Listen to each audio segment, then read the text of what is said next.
네, 조선일 매니저와 함께하는 이번 주를 부탁해 시간입니다.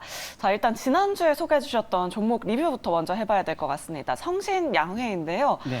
최고 수익률 4%가량을 내고 있습니다. 이 종목 계속해서 홀딩해도 될지 매니저님 의견 어떠실까요? 네, 먼저 얘기하기 전에 이번 주 목요일이죠. 네. 11월 24일 날 우루과이하고 우리나라가 10시에 있는 축구 경기가 네. 있는데 여러분 맥주 치킨 많이 드시면서 응원해 주시기 바랍니다. 네. 자, 지난주에 여러분 관심 깊게 말씀드렸던 이 성신양회 조금 아쉽습니다. 조금 수익이 많이 나서 여러분들에게 이익을 많이 드렸으면 좋을 뻔했는데 네.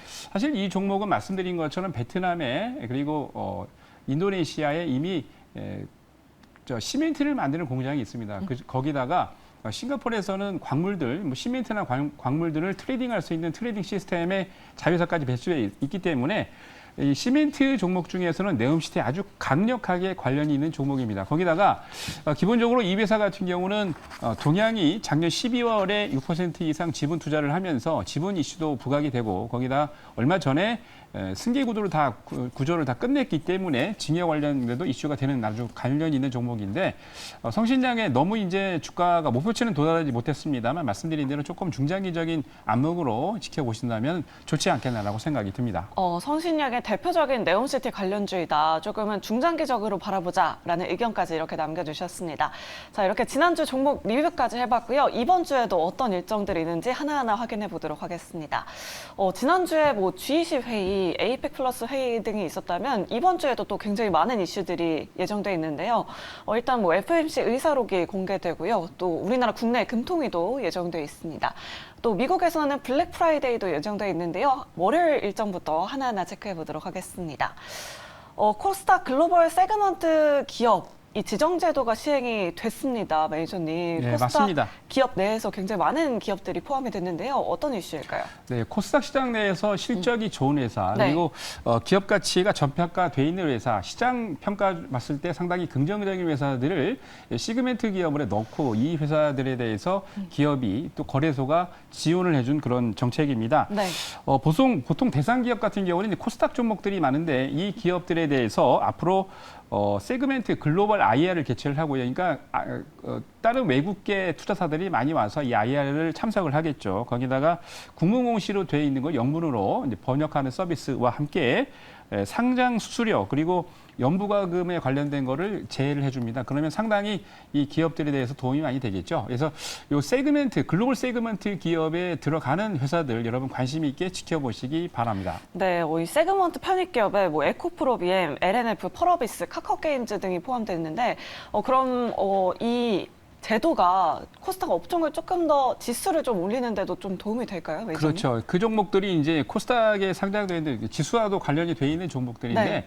이런 종목들이 말씀드린 대로 IR 관련해서 이제 글로벌 IR을 하면은 글로벌 대표 투자 기업들 예를 들어서 이제 JP모건이라든지 골드만 같은 기업들이 많이 와서 투자를 하게 될 겁니다. 그러면 당연히 지수 관련 종목이기 때문에 코스닥 지수에도 상당히 긍정적인 영향을 미칠 것으로 보입니다. 네, 알겠습니다. 계속해서 다음 일정들도 확인해 보도록 하겠습니다.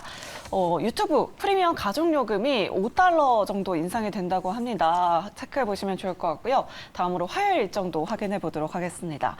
제8차 한중 경제협력 포럼이 예정이 돼 있습니다. 한중 수교 30주년을 기념을 한다고 하는데요.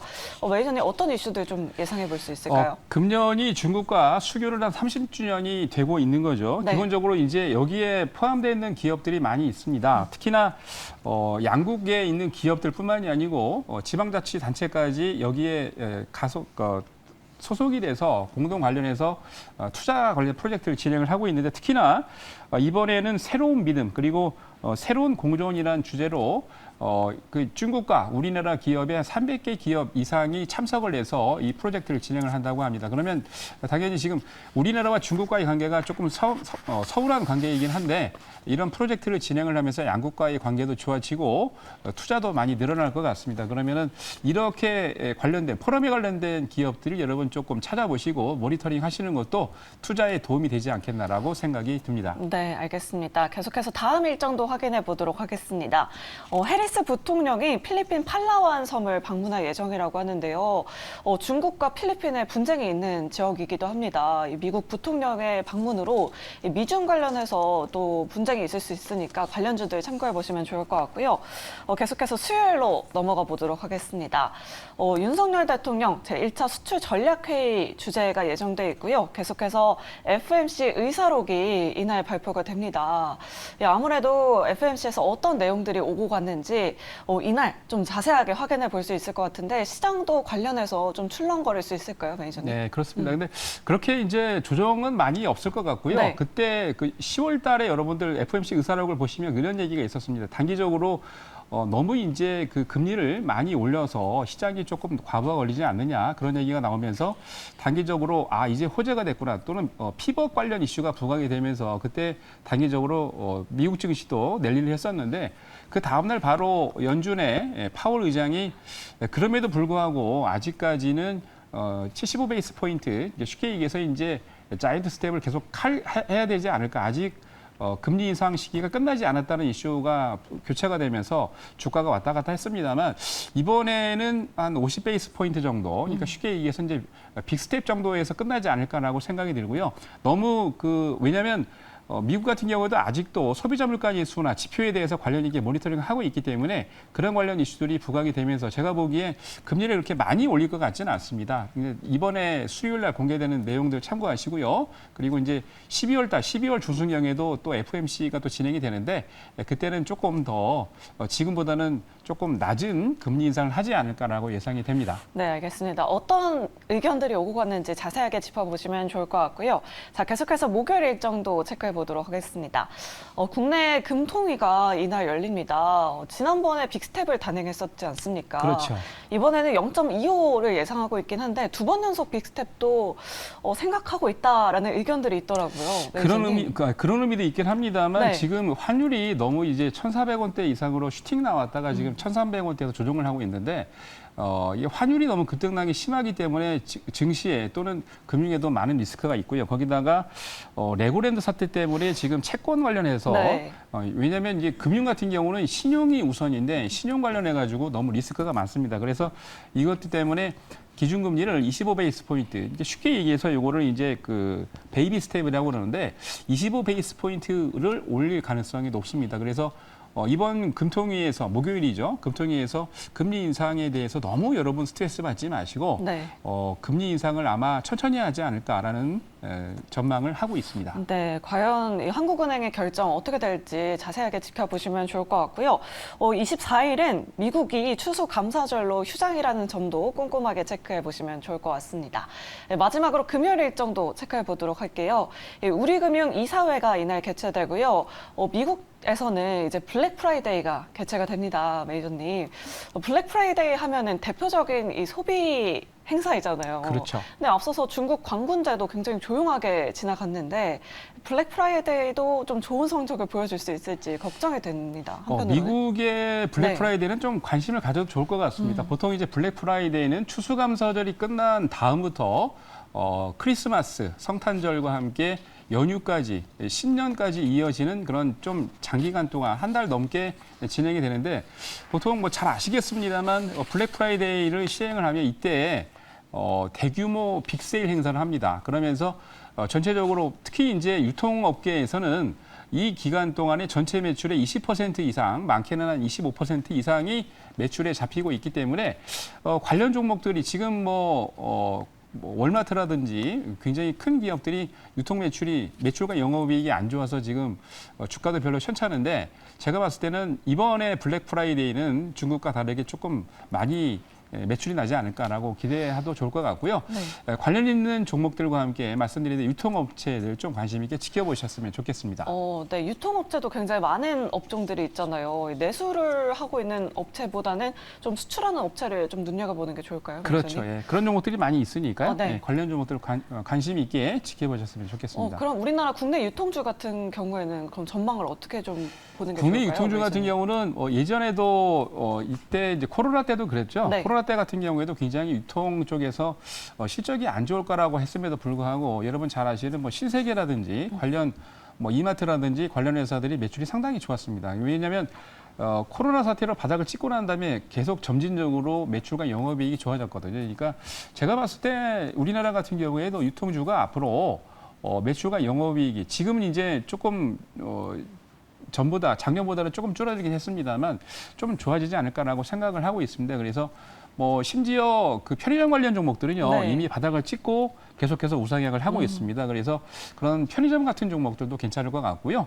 유통주 중에서도 다 가지는 않습니다만 선별적으로 가는 종목들이 나올 겁니다. 그래서 뭐 지금 차트 지금 이제 화면에도 편의점 관련주나 뭐 관련 종목들이 나오고 있는데 이 가격만 보지 마시고 차트를 보시면 차트가 이미 다 우상향으로 딱 잡혀 있는 종목들이 있습니다. 그런 종목들 여러분 관심 있게 지켜보셨으면 좋겠습니다. 네, 알겠습니다. 이렇게 이번 주 한 주 일정들 체크해봤습니다. 뭐 금통이나 FOMC 의사록 공개, 블랙 프라이데이 등 관심 있게 지켜보시면 좋을 것 같고요. 자, 그렇다면 이번 주에 좀 담아보면 좋을 만한 종목, 오늘의 공략주 어떤 종목 가지고 오셨나요? 네, 오늘의 종목은요 SM 라이프 디자인입니다. 네, SM 라이프 디자인도 굉장히 오랜만인 것 같은데 그렇죠. 어떤 투자 포인트들 가지고 있을까요? 네, SM 라이프 디자인은 여러분 잘 아시겠습니다만 SM은 그룹주죠. 네. SM에서도 특히 이제 SM 인수가 지금 벌써 2년째입니다. 그러니까요. 작년에 이게 인수가 됐으면 참 좋을 뻔했는데 작년에 이제 걸림돌이 있어가지고 인수가 안 됐었는데 지금 현재 CJ ENM하고 카카오는 근데 지금 뭐 잘 아시겠습니다만 기업 상황이 상황이 안 너무 좋아요. 안 좋다 네. 보니까 CJ에서 인수 가능성이 높다라고 쳐지는데 이번 주에 목요일날 금요일날 관련해 가지고 원래 이제 3월달 주가가 SM이 급등을 할 때 그때 이슈가 나왔다가 이 두 회사가 어떻게 할 건지 또 뭐 잘 아시겠습니다만 이수만 총괄 프로듀서가 관련 갖고 있는 지분 때문에 이게 매각이 좀 무산이 됐었죠. 맞아요. 근데 이번에는 그게 얼마 전에 이제 해결이 됐기 때문에 조금 긍정적인 이슈가 나오지 않을까 생각이 듭니다. 그래서 관련 있는 종목이라고 보시면 될 것 같고요. 네. 자, 두 번째는요. 이 회사가 지금 이 회사가 이제 플랫폼 자회사로 보시면 됩니다. 네, 보통 굉장히 보면 많은 사업들을 또 하고 있어요. 그렇죠. 네. 일반적으로 이제 일반 인쇄 사업을 해서 고품질 인쇄 문화의 리더라고 하고 있는데 보통 이제 MD 관련된 내용들 갖고 이제 매출을 올리고 있고요. 물류 사업에서 뭐 PDA나 관련 물류 시스템을 구축을 하고 특히 이제 우리나라의 대표적인 영화 판권을 갖고 있는 뉴라든지 여러 회사들이 있는데 뭐 외국 같은 경우는 디즈니인데 디즈니 판권 갖고 있는 제품들, CD나 영화들을 영화 콘텐츠를 관련해서 지금 판매를 하고 있습니다. 그래서 앞으로 이제 이 SM이 어느 회사로 매각이 될지는 모르겠습니다만 그렇게 된다면 이 회사가 이제 플랫폼 기업으로 다시 날 수 있는 그런 사업이고 현재 지금 진행하고 있는 외식 사업이라든지 관련된 두세 개 이상의 사업이 지난 2021년 이후에 아주 좋아지고 있습니다. 그래서 그렇게 보시면서 말씀드린 것처럼 플랫폼 기업으로 발돋움할 수 있는 그런 기회가 주어진다라고 보시면 될 것 같고요. 네, 자, 마지막으로 최근에 또 실적도 또 굉장히 좋아졌다고 예, 하더라고요. 맞습니다. 예, 네. 정말 이게 실적이 계속 적자를 내고 있던 이 SM 라이프 스타일이 네. 2021년도 기점을 해서 턴 어라운드를 했는데 정말 힘들었나 봐요. 네. 예, 단기 순이익 보면 숫자가 써 있습니다. 네. 얼마나 힘들었는지. 그래서 턴 어라운드를 했는데 금년에도 실적이 작년처럼 엄청나게 좋지는 않습니다만 꾸준히 실적이 늘고 있기 때문에 관련 내용에서 관심 있게 지켜보시면 좋을 것 같습니다. 네, 알겠습니다. 이 실적과 함께 SM M&A 기대감, 또 이 플랫폼 자회사로서의 이런 투자 포인트들 관심 있게 지켜보시면 좋을 것 같습니다. 매니저님 뭐 마지막으로 덧붙이실 말씀 있으실까요? 그러니까 여기다가 지금 이제 관련 네. 이슈들이 부각이 될 때 이제 SM 같은 경우는 아까도 말씀드렸습니다만 상당히 2년 이상을 지금 너무 이제 M&A나 매각 이슈로 너무 끌었는데 그것 때문에 사실 많은 분들이 지쳤을 거예요. 저희도 이제 금년 3월, 4월 달에 말씀드린 것처럼 내용이 그때 아마 매각이 될지 않을까라고 싶어서 공략을 했다가 낭패를 본 경험이 있습니다. 뭐 조금 뭐 저희가 이제 수익을 내고 매도하긴 했습니다만 전체적으로 봤을 때 이번에는 뭐 이제 약간 이제 어떤 이슈가 있냐면 2년 동안 너무 오랜 시간 동안 끌었기 때문에 투자자분들이 좀 지쳐 있는 것 같아요. 네. 그래서 이번에는 말씀드린 것처럼 어느 정도 해결이 돼서 매각을 좀 열 수 있는 물꼬를 텄기 때문에 관련 있는 내용들이 이슈가 부각이 됐으면 좋겠습니다. 네, 오늘의 히든주는 바로 SM 라이프 디자인이었습니다. 관심 있게 지켜보시면 좋을 것 같고요. 자, 가격 전략은 어떻게 세워보면 좋을까요, 매니저님? 예, 차트상으로 보면은 지금 오늘 이제 2,525원, 1.2 정도 플러스로 끝났는데요. 매수 가격은 2,400원에서 2,500원, 목표 가격은 3,500원, 손절 라인은 2,200원 제시해 드리겠습니다. 네. 자, 수고 많으셨고요. 매니저님과 말씀을 좀 더 나누거나 또 좀 더 궁금한 것들 깊숙이 알고 싶다. 네. 그럼 어디로 찾아가면 되겠습니까? 네, 저희가 이제 무료로 여러분들 공식 네이땡 밴드에서 무료로 여러분들 많은 정보를 드리고 있고요. 오늘 저녁입니다. 이 방송 끝나고 난 다음에 9시부터 저희가 유튜브하고 그다음에 MBN 골드 사이트에서 여러분들과 같이 공개 방송을 통해서 오늘 못 드렸던 더 많은 정보를 드리도록 하겠습니다. 네, 오늘 9시부터 시작되는 조선의 매니저의 공개 방송 많은 참여하셔서 더 알찬 투자 정보 얻어가시면 좋을 것 같습니다.